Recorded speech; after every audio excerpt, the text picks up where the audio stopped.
Champion Vinesh Phogat पर बड़ी खबर है। विनेश फोगाट ने 4 करोड़ कैश अवार्ड का विकल्प चुन लिया है। हरियाणा सरकार ने विनेश को दरअसल 3 ऑप्शंस दिए थे। प्लॉट, कैश या नौकरी का विकल्प उनको दिया गया था। विनेश फोगाट ने खेल विभाग को अपना सहमति पत्र भी भेज दिया है। ओलंपिक में अवार्ड से चूकने के बावजूद इनाम का ऐलान हरियाणा गवर्नमेंट की तरफ से किया गया था। हरियाणा सरकार ने सम्मान इनाम देने की घोषणा की थी और अब विनेश फोगाट ने 4 करोड़ कैश अवार्ड का विकल्प ऑप्शन चुन लिया है। हरियाणा सरकार की तरफ से, हरियाणा गवर्नमेंट की तरफ से विनेश फोगाट को 3 ऑप्शंस दी गई थी। प्लॉट, कैश या नौकरी का ऑफर विनेश फोगाट को दिया गया था। मेरे साथ मेरे सहयोगी अंकित दुदानी फोन लाइन पे जुड़े हुए हैं। अंकित, विकल्प कैश का विनेश फोगाट की तरफ से चुन लिया गया है।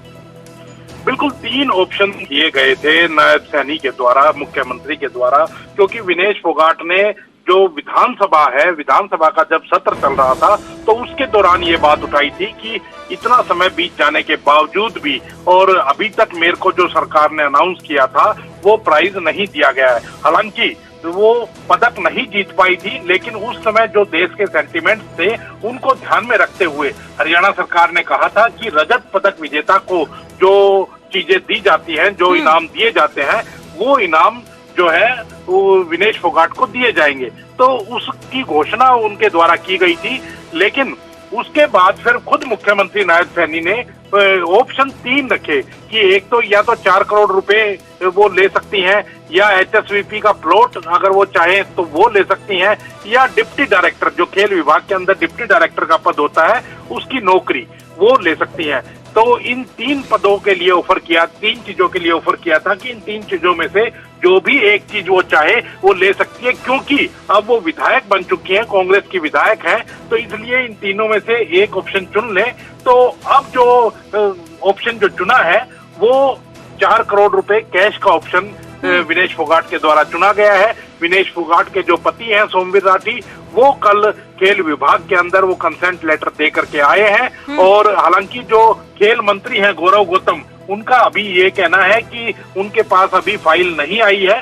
खेल विभाग जब फाइल पुटअप करेगा और उनके पास जब फाइल आएगी तो उसके बाद ही कोई फैसला हो पाएगा। तो कहीं ना कहीं वो जब फाइल खेल मंत्री के पास अब आएगी तो उसके बाद, क्योंकि सरकार ने ही ऑप्शन दिए थे, तो सरकार फैसला लेती हुई नजर आएगी। लेकिन जो 3 ऑप्शन जो दिए गए थे उनमें से जो ऑप्शन है वो चुन लिया है विनेश फोगाट, जो कि अब कांग्रेस के विधायक है। जी बहुत बहुत शुक्रिया अंकित हमें पूरी जानकारी देने के लिए। तो विनेश फोगाट ने 4 करोड़ कैश अवार्ड का विकल्प चुन लिया है। इस दौरान उनकी तरफ से कंसेंट लेटर खेल विभाग को भी दे दिया गया है।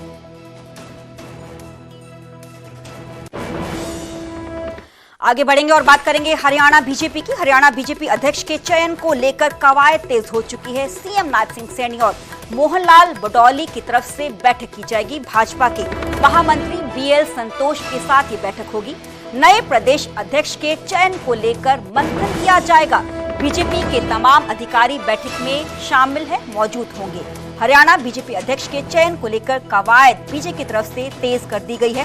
सीएम नायब सिंह सैनी और मोहनलाल बडौली की बैठक होगी। भाजपा के महामंत्री BL संतोष के साथ ही बैठक होगी। नए प्रदेश अध्यक्ष के चयन को लेकर मंथन इस बैठक में किया जाएगा।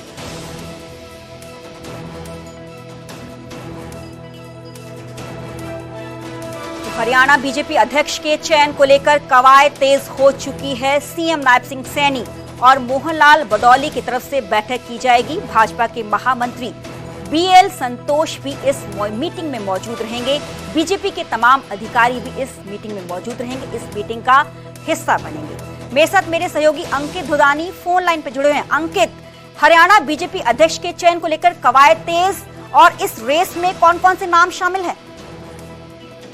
बिल्कुल, हरियाणा बीजेपी अध्यक्ष के पद को लेकर के कवायद पहले से ही तेज हो रखी है। और अब 14 तारीख के बाद, 14 तारीख को क्योंकि PM विजिट है और प्रधानमंत्री नरेंद्र मोदी हरियाणा आ रहे हैं, 2 रैली हरियाणा के अंदर है, तो उसके बाद नया प्रदेश अध्यक्ष कभी भी हरियाणा को मिल सकता है। नाम की जहां तक बात करें तो जो दावा है मोहनलाल बडौली, जो अभी प्रदेश अध्यक्ष हैं फिलहाल, उनका भी दावा मजबूत है। उसके साथ साथ नाम जो लिया जा रहा है वो दीपक मंगला, जो पलवल से विधायक रह चुके हैं उनका नाम भी निकल करके सामने आ रहा है कि वो भी प्रदेश अध्यक्ष की दौड़ में काफी आगे हैं। उसके साथ ही असीम गोयल की बात करें या अजय गौड़ की बात करें तो उनके नाम भी कहीं ना कहीं प्रदेश अध्यक्ष की दौड़ में शामिल हैं। तो अब देखना होगा कि 14 तारीख के बाद जब चुनाव होता है प्रदेश अध्यक्ष का तो कौन इसमें बाजी मारता हुआ नजर आता है। जी बहुत बहुत शुक्रिया अंकित हमें पूरी जानकारी देने के लिए। तो 14 तारीख के बाद ही ये पूरी बैठक होगी क्योंकि तब कवायद तेज हो चुकी है। हरियाणा बीजेपी अध्यक्ष के चयन को लेकर हाल ही में कुछ दिन बाद सीएम नायब सिंह सैनी की अध्यक्षता में ये बैठक होगी।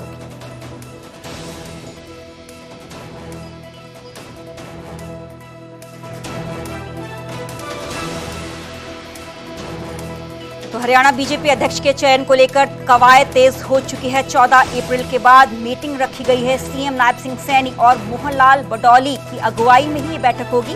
भाजपा के महामंत्री बीएल संतोष भी इस मीटिंग में मौजूद रहेंगे, इस मीटिंग का हिस्सा बनेंगे।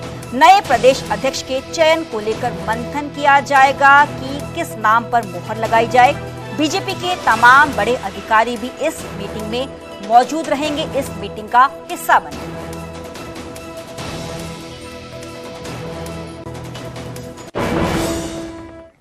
आगे बढ़ेंगे और बात करेंगे कुरुक्षेत्र की। बीजेपी सक्रिय सदस्यता अभियान सम्मेलन का आयोजन किया गया। लाडवा के निजी पैलेस में बीजेपी के कई सदस्य जुटे। सीएम नायब सिंह सैनी ने कार्यक्रम का शुभारंभ किया।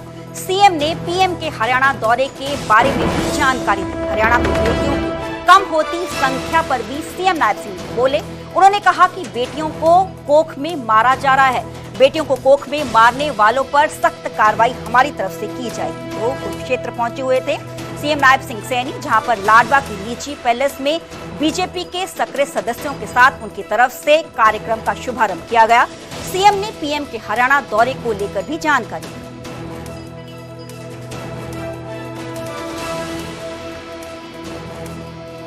विधानसभा के हमारे सभी जो सक्रिय कार्यकर्ता थे, अभी क्योंकि पार्टी का मेंबरशिप का पर्व चल रहा था, सक्रिय कार्यकर्ताओं का सम्मेलन, उसमें पार्टी का विचार, पार्टी की नीति और पार्टी ने क्या क्या किस समय से संघर्ष करके आज पार्टी इस मुकाम के ऊपर पहुंची है, ये कार्यकर्ताओं की पार्टी है। सेक्स रेशो आप 2014 का देखिए, आप किस प्रकार की बातें कर रहे हैं।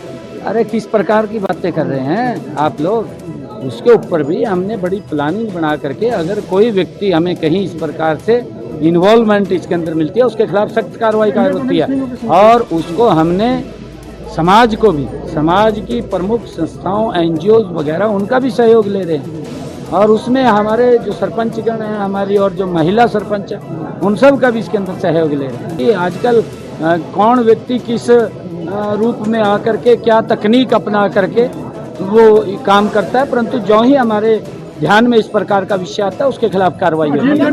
आज यहाँ पर लाडवा के अंदर और बहुत से जिलों के अंदर हमारी सक्रिय कार्यकर्ताओं की बैठक चल रही है और आप जानते हैं कि भारतीय जनता पार्टी विश्व का सबसे बड़ा राजनीतिक संगठन है और यहाँ पर जो है ये सही मायने में जनता की पार्टी है। तो इसलिए सभी लोग जो भी हमने सदस्यता अभियान किया था, जिन्होंने उसमें 50+ मेंबर्स बनाए, वो सक्रिय मेंबर्स आज सब यहाँ पर आए हुए हैं और हम सब तैयारी करने में लगे हैं। अभी 14 तारीख को माननीय प्रधानमंत्री जी आ रहे हैं यमुनानगर में और 14 तारीख को डॉक्टर भीमराव अंबेडकर जो हमारे संविधान के निर्माता हैं उनकी जयंती होती है और उनकी जयंती के उपलक्ष्य में हरियाणा को वो 2 सौगात देकर जा रहे हैं। एक तो हिसार के अंदर महाराजा अग्रसेन इंटरनेशनल एयरपोर्ट उसका लोकार्पण करेंगे और यमुनानगर के अंदर दीनबंधु जी का के नाम से, दीनबंधु छोटेराम जी के नाम से जो पावर प्लांट है वहाँ पर एक अल्ट्रा सुपर क्रिटिकल 800 मेगावाट की पावर की यूनिट का शिलान्यास भी करेंगे। हरियाणा बीजेपी अध्यक्ष के चयन को लेकर कवायद तेज हो चुकी है। सीएम नायब सिंह सैनी और मोहनलाल बडौली की तरफ से बैठक की जाएगी। भाजपा के महामंत्री बीएल संतोष भी इस बैठक में मौजूद रहेंगे। नए प्रदेश अध्यक्ष के चयन को लेकर मंथन किया जाएगा कि किस नाम पर मोहर जो है वो लगाई जाए। तो कुछ दिन पहले मोहनलाल बडौली न्यूज 18 पॉडकास्ट में आए थे। बातचीत उनकी तरफ से की गई। जब उनको हरियाणा बीजेपी अध्यक्ष के चयन को लेकर सवाल पूछा गया तो आइए सुनते हैं उनकी तरफ से क्या जवाब दिया गया। प्रदेश अध्यक्ष के चुनाव जो हैं वो अभी लंबित हैं और आपने हाल ही में प्रधानमंत्री जी से, अमित शाह जी से, गृह मंत्री से उनसे मुलाकात भी की है, तो क्या आप आश्वस्त हैं कि आपको दोबारा मौका दे देंगे? ये मुलाकात एक शिष्टाचार भेंट थी और इसमें क्योंकि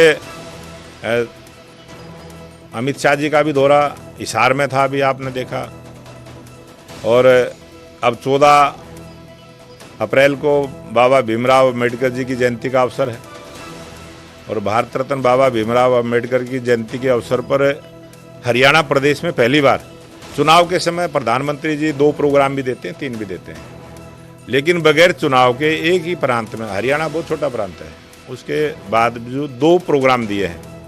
सुबह 9 बजे हिसार एयरपोर्ट का उद्घाटन करेंगे। ये हरियाणा का सौभाग्य है कि हरियाणा में आज तक एयरपोर्ट नहीं था और पहला एयरपोर्ट हिसार में बनेगा।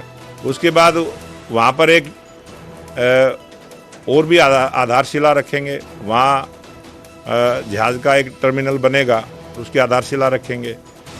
उसके बाद 11 बजे जो है यमुनानगर में जो पावर प्लांट है, लेकिन 800 मेगावाट का और एक पावर प्लांट की आधारशिला रख के जाएंगे ताकि हरियाणा में 24 घंटे बिजली मिले।